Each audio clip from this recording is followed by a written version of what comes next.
Cette année, Be'ezrat Hashem, nous dirons Shana Tova et Shabbat Shalom. En effet, le premier jour de Rosh Hashanah coïncide avec le jour du Shabbat. C'est la raison pour laquelle on ne sonnera pas du shofar le premier jour. En effet, le Talmud de nous expliquer que pour des raisons qui viennent protéger l'observance du Shabbat, de peur de transgresser donc le Shabbat, nous ne sonnerons pas du shofar le premier jour de Rosh Hashanah. Alors, bien sûr, on a une double réflexion à avoir. Premièrement, de se dire, quand l'année commence par le Shabbat, il faut se demander qu'est-ce que le Shabbat représente. Mais surtout, nous devons nous questionner. Voilà que dans la tradition, nos maîtres, notamment le Ramchal, expliquent que le fait de sonner du shofar, Allah Elokim bitroa Hashem bekol shofar, permet que Dieu qui était placé, installé, assis sur le trône de rigueur, passe, après la sonnerie de shofar, sur le trône de la miséricorde, et en ce jour de jugement, la clémence et la miséricorde sont indispensables pour être acquittés, pour avoir une Shana Tova et être inscrit dans le livre de la vie. De plus, dans la mystique, il est rapporté que le premier jour c'est Dina Kashia, le jugement difficile, alors que le deuxième jour c'est un jugement qui est Rafia, déjà relâché, moins dur. Aussi, ce premier jour qui coïncide avec le Shabbat, on aurait été tellement heureux de pouvoir sonner du shofar pour que ce jugement difficile puisse être lui aussi allégé, lui aussi apaisant, comme celui du second jour. Alors, comment faire sans ce shofar? Alors, pour répondre à la première question, il faut savoir que le Shabbat, c'est la dimension de la finalité.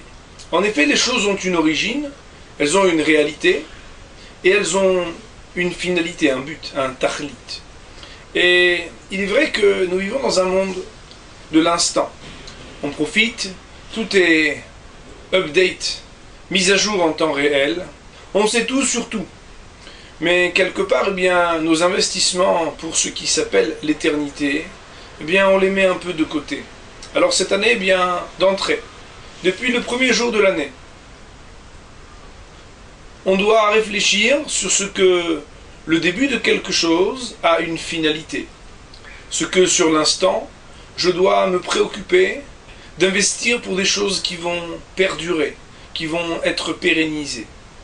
Et dans notre tradition, dans le peuple juif, dans le Ham Israël, depuis toujours, même si on sait apprécier le progrès et la modernité, on a gardé des valeurs séculaires et millénaires qui, depuis le Sinaï, nous suivent et nous accompagnent et nous ont permis la pérennité du peuple juif et Baruch Hashem aujourd'hui sur sa terre, dans l'attente fervente B'ezrat Hashem du Mashiach Tzidken. Alors donc, le premier message, c'est de se dire, commencer par le Shabbat, c'est savoir qu'il y a un début aux choses, mais il y a aussi une finalité. Et bien entendu, la finalité, elle n'est pas seulement dans ce monde-ci, mais elle donne à réfléchir à ce que, par nos actions, par nos mitzvot, nos bonnes actions, nous pouvons épargner quelque chose pour le monde à venir. Ensuite, concernant, ce fameux shofar que l'on ne sonne pas le premier jour, lorsqu'il tombe le Shabbat, comment faire?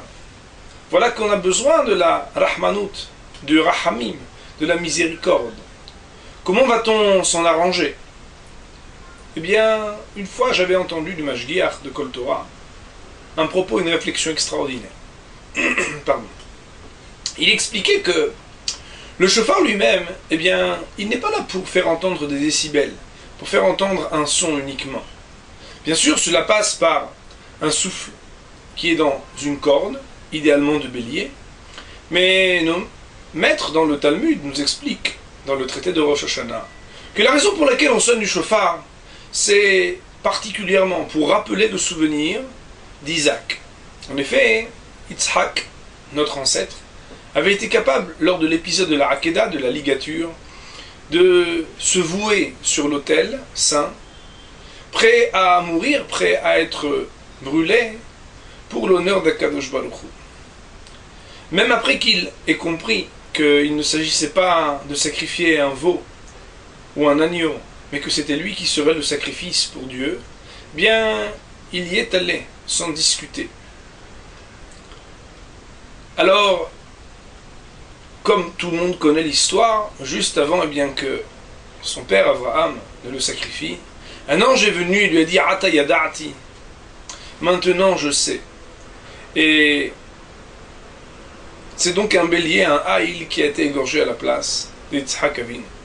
En sonnant du chauffard, en sonnant de cette corne de bélier, eh bien, on rappelle le souvenir de Yitzhak.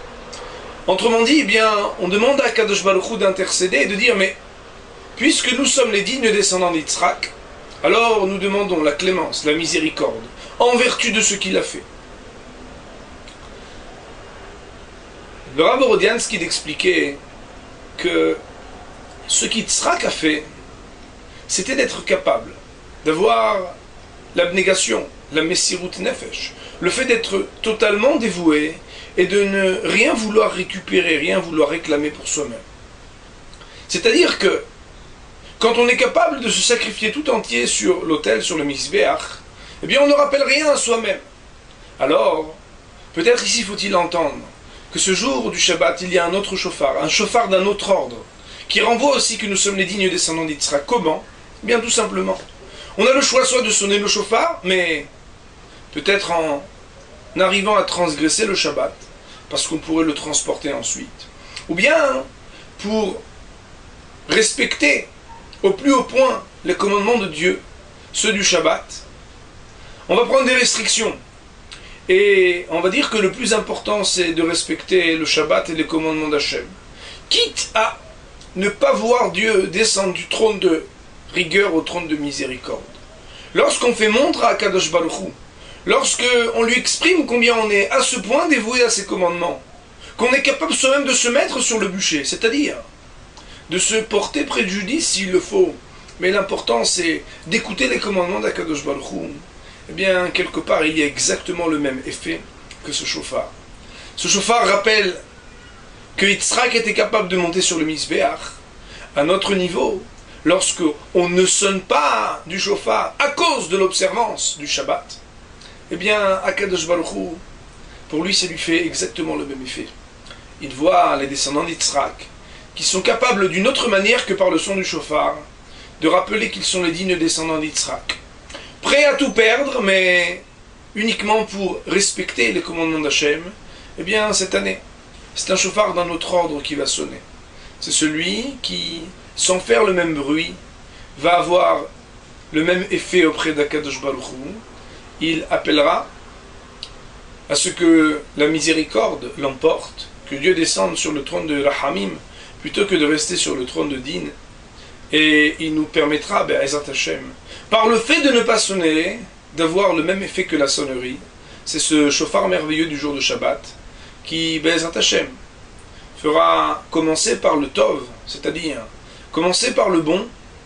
On pense à la finalité, on pense à ce que le Shabbat représente du tachlit, du but ultime de chaque chose, de chaque action, pour la rendre éternelle, et nous sommes capables, parce que nous voulons observer les commandements d'Hachem, un peu comme Yitzhak, un peu comme notre ancêtre Yitzhak, eh bien d'être capable de monter sur le misbéach, ne pas profiter de la clémence d'Hachem. Tout ça pourquoi? Eh bien tout simplement pour appeler sur soi la miséricorde d'Akadosh Baruch Hu, ne pas transgresser ses commandements.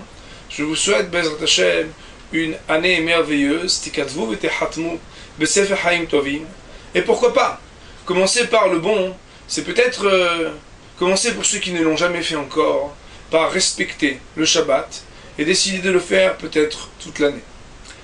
Shabbat Shalom et Ktiva Be'Hatimat Tova à vous tous, mes chers amis.